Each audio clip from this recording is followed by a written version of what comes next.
Boker Tov, my kinderlich, my beautiful people out there. Shalom, damn it. This is Rabbi Sol Solomon, the founder and spiritual leader of Temple Sons of Bitches in Great Neck, New York. And oh, what pleasure it is for me to be with you on this Shabbos morning of Memorial Day weekend. And it's good that it's Memorial Day because I'm at the age where I start to forget everything. So, memories, not so much. But I did remember that David, the host of this program, wanted me to be with you on days gone by on this Shabbos AM to read to you in a segment that he calls Story Time.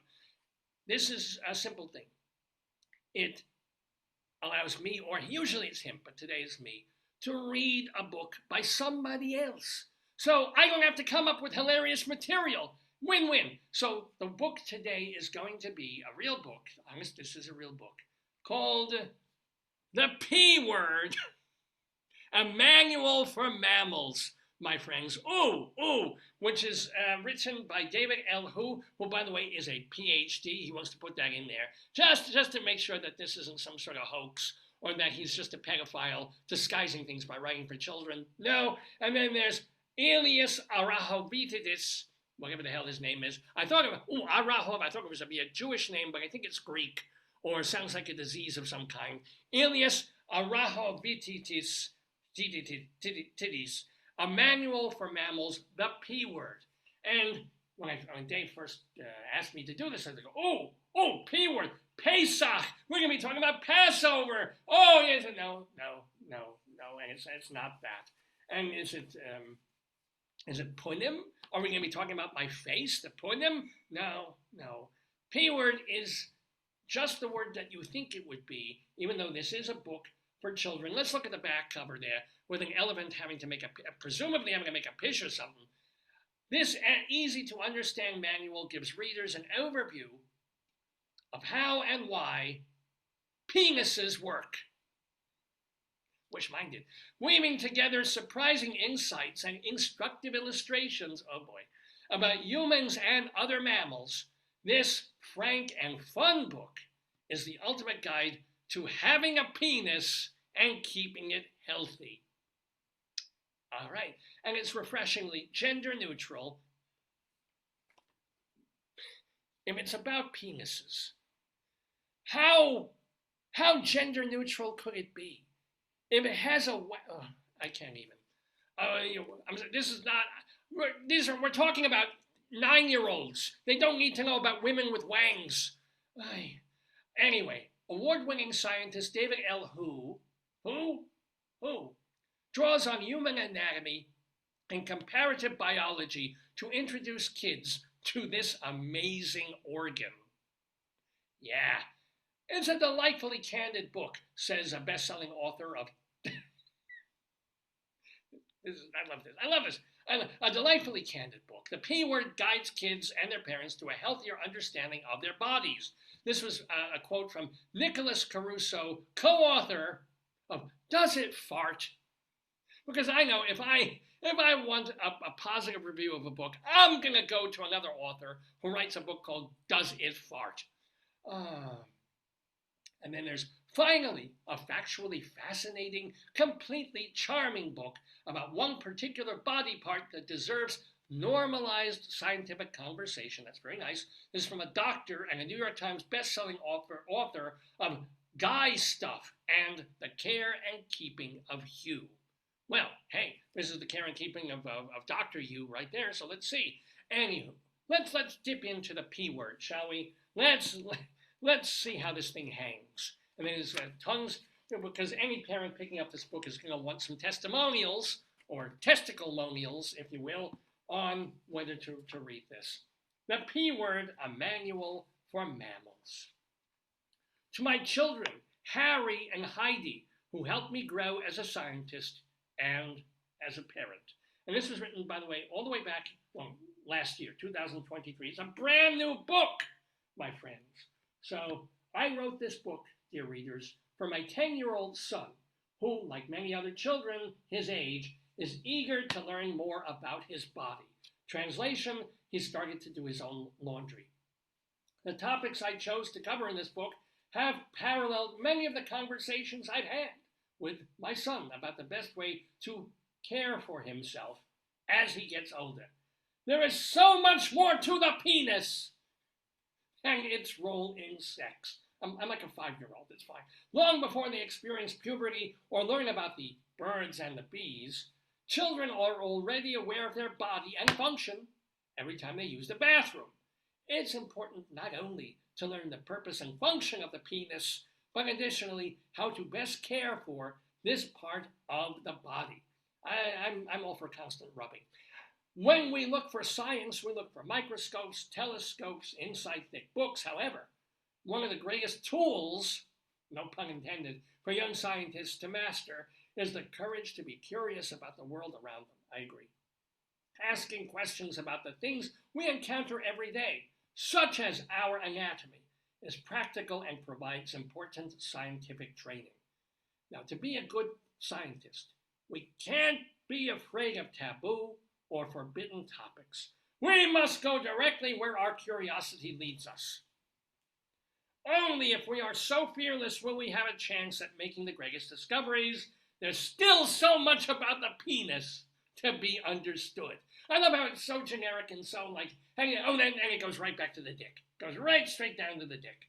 So if your child is curious about their penis, and who isn't, but don't be curious about another child's penis, that will put you in prison. Encourage them to read this book and to keep asking questions. One day, they might even uncover one of the answers. Just take your underpants off. You'll find it right there. That is from David L. Hu, professor of mechanical engineering and biology. Mechanical engineering at the Georgia Institute of Technology. Here we go. Oh, isn't this... All right, so this kind of lets us know what we're sort of in for here. It's how animals make pish. So you've got the human boy with wow, his prostate's working well. And then you've got the dog that's just kind of letting fly at the hydrant there. And then this cute thing, you can tell by the eyes on the cat that he's having a very fun time there in the litter box. Very nice, okay. Table of contents, by the way. We have learning the basics, getting rid of waste, marking territory, reproduction, keeping it clean and healthy. And then we've got a glossary. Now, you might be asking yourselves, and I know I am, what is a penis? If you're that age and you don't know yet, you have worse problems, my friends. All right. The short answer is, and if it's me, it's a short answer, it's an organ! And better than a piano. Just like the heart, the lungs, the brain, the penis works behind the scenes every day to keep our bodies safe and healthy. And by the way, we can tell this man is a professor of mechanical engineering and biology, but not English, because he already has a mistake in the first sentence there. Every day is not one word, it's 2 words. Every day there is an adjective that he's using as a noun. Boom! Anywho. Unlike most of our other organs, though, we can actually see and touch our penises because it's an external organ like our eyes and our skin. It has some important jobs. Now, if you're touching your eyes, you're going to cause yourself some terrible conjunctivitis problems. But it's true. It's true that the penis has some important jobs. Those jobs include peeing, and for some animals, even marking their territory and reproduction. Sure. Because the human penis is not protected inside the body, like most of our other organs. We need to take special care of it to make sure it stays safe and works well. Staying safe, certainly in the AIDS era, some people should have read this book. Okay, the basics of having a penis. So, who or what has a penis? We all know that humans have penises. Well, no, only half of humans have penises. Those of us who have one see it every day. And he uses every day again wrong. Again, he used the single word instead of the double. When I was going to call them a putz, but then that would be the P word. When we use the bathroom or change our clothes, it's always right there. Humans are not the only animals with penises. All biologically male mammals have them, but only some insects, birds, and reptiles do. So that means a tiger, a bat, a sloth, a kangaroo, and a gorilla all have a schmeckle, a penis. Now, do all penises look the same? It's like snowflakes. All penises are unique, especially among different species. Peni, I'm redacting a little bit here. Peni come in a wide variety of shapes and sizes. Well, he's definitely a Batman. Dingle, dingle, dingle, dingle, Batman. I'm sorry, that's tasteless. Humans, apes, and bats have penises that hang outside the body. Most other mammals' penises are hidden, like in bears, lions, and beavers. And of course, you're a very, very lucky man if you get to hide your. I'm sorry. If you get to hide your penis in a beaver, please send your complaints to davesgoneby@AOL.com. Did you know that cats have spikes on their penises? This I did not know. And by the way, in case you didn't know, and hide the children, ladies and gentlemen, there's in a microscope a magnifying glass a cat's pee-pee. Echidnas have a penis that has 4 heads, ladies and gentlemen. That's a party in your pants right there. Vervet monkeys have a dark red penis, and some whales can have penises that grow up to 8 feet long. This is a wonderful, lucky thing, which is more than 2.5 meters. And believe me, if you have a penis that long, you will meet her, and she will be happy to meet you. Oh my God, even among humans, no penis looks the same. Here we go. How would you like to have this hanging in your den? There, yeah, it's like a Roth going. All right. Skin can be a wide variety of colors, and penises can too.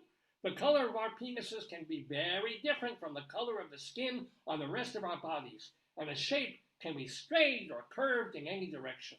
The length, the width, the size of the shaft, and the head can all vary. Some human penises look different than the others at the tip. This is because some kids are circumcised. Now this is why Dave wanted me to read this. Circumcision is the surgical, or sometimes we just use our teeth, removal of the foreskin, that is the loose skin that covers the tip of the pee-pee. Each family can decide whether or not to have their child's penis circumcised, and many choose to have it done for religious reasons. And it also keeps the schmuck and the smegmums from under the head of the thing so that your penis doesn't smell like a subway platform in the middle of August. No matter the shape or size, all peni share the same purpose: to keep us healthy. And they do this in many ways. One of the ways our penises help us stay healthy is by getting rid of our urine. See, this guy, he's got to get rid of it. I think there's already a trickle starting, so he better get in there soon. Let's do a little bit more of this. Get to know the urinary system. Oh, I see we're not only on track, but we're on tracked. Little pee-pee joke there. The main reason is simple. We drink water. All mammals, from the smallest shrew to the largest whale, and by the way, I've been married to a big shrew for 20-something. I kid. Sorry, Miriam Libby. They need water to survive. It is essential for keeping our bodies in working order. Without water, we would not be able to digest our food, maintain our body temperature, or keep our cells healthy. And even in Rikers, they have trouble keeping their cells healthy. The purpose of peeing, also called urination or micturition. Oh, thank you. I'm going to move B over here and take some lovely, delicious. Thank you ever so much. Oh, nice hot beverage. I love it. And this will make me pee. The purpose of peeing, also called urination or micturition, and that's when Mick Jagger takes a piss, is to release extra water, salts, and unwanted toxins from our body. And the main toxin we need to get rid of is called urea. Urea. I make a heap of urea. And if you've ever listened to the band Urea Heap, you know just how bad that can be. It's easy to remember because urea is in urine. Urea is made from ammonia, a dangerous chemical produced when our bodies break down food and turn it into energy. Well, While ammonia is the chemical that comes from digestion, the liver converts it into urea, which is a safe form of ammonia. How interesting, though, that we use ammonia to clean things.